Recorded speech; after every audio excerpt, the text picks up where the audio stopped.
नमस्कार दोस्तों, स्वागत है 60 डेज मेंटल फिटनेस चैलेंज के डे नंबर 13 में। दोस्तों जरा सोचिए, ध्यान से सोचिए कि अगर गुस्सा कभी आपका दिमाग खराब ही न करे तो क्या होगा। अगर चिंता और टेंशन आपकी लाइफ को कंट्रोल करना बंद कर दे तो आपको कैसा लगेगा।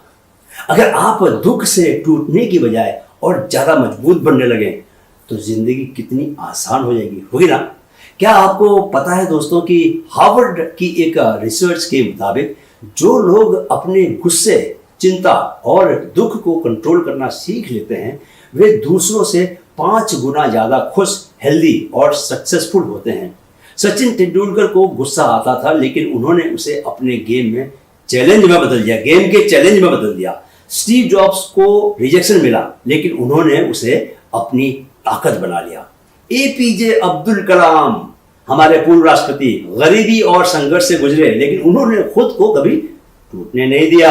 अब सर सवाल यह है कि क्या आप भी गुस्से में फालतू की बातें बोलकर पछताते हैं?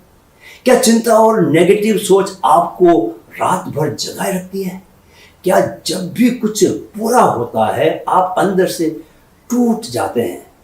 तो आज हम आपको इमोशनल कंट्रोल की वो 5 पावरफुल टेक्निक्स सिखाने वाले हैं जिससे आपका माइंड स्टील जैसा बन जाएगा। दोस्तों आगे बढ़ने से पहले आप सबको सलाम करना चाहूंगा कि आप लगातार इस माइंड ट्रेनिंग के सफर में मेरे साथ जुड़े हुए हैं। मैं आपका माइंड कोच कैप्टन सुंदरचंद ठाकुर। चलिए अब आज के टॉपिक पर आते हैं। दोस्तों आज का टॉपिक शायद इस पूरे सफर का सबसे जरूरी टॉपिक है, इमोशनल कंट्रोल। क्योंकि हमारी जिंदगी में जो सबसे बड़ा तूफान आता है वो दूसरों के नहीं, हमारे अपने इमोशंस के कारण आता है। गुस्सा, चिंता, दुख, निराशा, ये सब हमारे माइंड की सबसे बड़ी रुकावटें हैं और जब तक इन पर काबू नहीं पाएंगे कोई माइंड ट्रेनिंग काम नहीं करेगी। तो चलिए सीखते हैं कि इमोशनल कंट्रोल की वो टेक्निक्स जो आपके दिमाग को फौलादी बना देंगी, राइट। सो सबसे पहले जानते हैं व्हाट इज इमोशनल कंट्रोल। दोस्तों इमोशनल कंट्रोल का मतलब है, बहुत आसान मतलब है इसका, कि अपने गुस्से, दुख, चिंता और डर पर काबू पाना। मतलब ये नहीं कि आपको गुस्सा या दुख नहीं आएगा, हर इंसान को ये इमोशंस तो आते ही हैं, आने भी चाहिए क्योंकि हम मशीन नहीं है, इंसान है। लेकिन इमोशनल कंट्रोल का मतलब है जब गुस्सा आए तो आप उस गुस्से के गुलाम ना बन जाए, है ना। जब चिंता आए तो वो चिंता आपकी नींद और आपका काम बर्बाद ना कर दे। जब कोई दुख दे तो आप अंदर से बिल्कुल टूट ही ना जाएं। यानी कि इमोशनल कंट्रोल का मतलब है अपने इमोशंस को पहचानना, समझना और सही दिशा देना उसे। और दोस्तों ये माइंड की सबसे बड़ी ताकत है क्योंकि जिस दिन आप अपने इमोशंस के मालिक बन गए उस दिन से कोई आपको हिला नहीं सकता। आपका दिमाग शांत, फोकस्ड और पॉजिटिव रहेगा चाहे बाहर कुछ भी चल रहा हो। तो अब सवाल क्या उठता है? सवाल ये उठता है दोस्तों कि why emotional control is so important. Emotional control इतना जरूरी क्यों है? इसलिए दोस्तों क्योंकि बिना इमोशनल कंट्रोल के आप कभी भी, माइंड यू, कभी भी सही फैसले नहीं ले सकते। गुस्से में हम गलत बोलते हैं, गलत करते हैं और फिर पछताते हैं। चिंता में हम अपने काम पर फोकस नहीं कर पाते। दुख में हम खुद को ही नुकसान पहुंचाते हैं और इन सब का असर हमारे रिश्तों, करियर और हेल्थ पर पड़ता है। हार्वर्ड की स्टडी कहती है दोस्तों कि जो लोग इमोशनल कंट्रोल नहीं कर पाते, जो नहीं कर पाते, उन्हें एंजाइटी, डिप्रेशन और हार्ट प्रॉब्लम्स होने का खतरा कई गुना बढ़ जाता है। इसलिए इमोशनल कंट्रोल मतलब दिमाग को फौलादी बनाना। चलिए अब आपको इमोशनल कंट्रोल की टेक्निक्स सिखाई जाए। एकदम ध्यान से सुनिए, नजदीक आ जाइए। 5 powerful techniques for emotional control.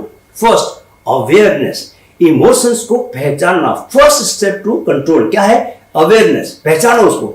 दुख हो रहा है तो कहिए ये दुख है। जब आप नाम लेते हैं माइंड अलर्ट हो जाता है। Name it to tame it. दूसरा, डीप ब्रीदिंग, दिमाग को तुरंत शांत करना। इमोशनल मोमेंट में दोस्तों डीप ब्रीदिंग सबसे बड़ी दवा है। गुस्से या चिंता के वक्त तुरंत 5 गहरी सांस लीजिए। नाक से सांस अंदर 4 सेकंड रुकिए और धीरे धीरे छोड़िए। इससे दिमाग शांत होगा और इमोशंस की पकड़ ढीली हो जाएगी। सांस पर काबू इज इक्वल टू इमोशंस पर काबू, याद रखिए इस बात को। Number 3, delay response. जवाब देने से पहले रुकना। जब गुस्सा या दुख आता है तुरंत रिएक्ट मत करो, 5 सेकंड रुकिए। खुद से कहिए अभी नहीं, बाद में सोचूंगा। ये रुकना आपको सोचने का मौका देगा और माइंड इमोशन से बाहर आएगा। रिएक्ट नहीं, रेस्पॉन्ड करना सीखिए। समझिए, बहुत काम की बात है। Number 4, reframe. सोच को नई दिशा देना। रिफ्रेम मतलब उसी सिचुएशन को नए नजरिए से देखना। मुझे गुस्सा क्यों आ रहा है? क्या ये बात इतनी जरूरी है? क्या इस चिंता से कुछ हल हो जाएगा? जब आप सवाल पूछते हैं माइंड सोच बदल देता है। सोच बदलो, इमोशंस अपने आप बदल जाते हैं, राइट। 5वां, फिजिकल रिसेट। चलना, पानी पीना, हाथ धोना। इमोशनल ओवरलोड होने पर बॉडी को हिलाओ, ऐसे हिलाओ, उठो, चलो, पानी पियो, हाथ धो। जब आप बॉडी को हिलाते हैं तो माइंड भी रिसेट हो जाता है। गुस्सा या चिंता के समय ये फिजिकल मूवमेंट जादू की तरह काम करती है। इसीलिए मैं रोज रनिंग करने जाता हूँ। दोस्तों, हर दिन इमोशनल फिटनेस बहुत बहुत जरूरी है। दिन में 3 बार खुद से पूछिए अभी मैं कैसा महसूस कर रहा हूँ। दिन में 3 बार या 5 बार गहरी सांस लीजिए। जब भी गुस्सा या चिंता आए तुरंत रुकिए और सोचिए। ये डेली प्रैक्टिस आपको अंदर से मजबूत बनाएगी, राइट। चलिए दोस्तों, अब डेली चैलेंज का समय आ गया है, राइट। तैयार हैं आप चैलेंज लेने के लिए, चुनौती लेने के लिए? तो दोस्तों, आज का जो चैलेंज है वो है, आज के दिन में जब भी गुस्सा, चिंता या दुख आए तुरंत डीप ब्रीदिंग और डिले रेस्पॉन्स की प्रैक्टिस कीजिए, राइट। और कमेंट में लिखिए मैं आज अपने इमोशंस पर कंट्रोल कर रहा हूं या कर रही हूं। लिखने से आपके माइंड को कमिटमेंट मिल जाता है। दोस्तों, आज आपने सीखा अपने इमोशंस को पकड़ के रखना, गुस्सा, चिंता, दुख को कंट्रोल करना और माइंड को शांत बना के रखना। लेकिन दोस्तों, एक बात याद रखिएगा, जब तक आपके अंदर खुद की पॉजिटिव इमेज नहीं बनेगी, खुद की पॉजिटिव इमेज, तब तक इमोशनल कंट्रोल भी मुश्किल होगा। आप अपने बारे में क्या सोचते हैं वही आपकी ताकत और कमजोरी बनाता है। इसलिए कल डे 14 में हम बात करने वाले हैं सेल्फ इमेज की ताकत के बारे में, राइट। खुद के बारे में क्या सोचते हो वही बनते हो। तो कल जरूर मिलना मुझसे और सुनना मेरे वीडियो को। और याद रखो, इमोशंस को जीतोगे तो माइंड को जीतोगे। वीडियो देखने के लिए आपका बहुत बहुत आभार। मेरे साथ आप कृपया दोहराएं, मन में है तो मुमकिन है, मन में है तो मुमकिन है। जय हिंद।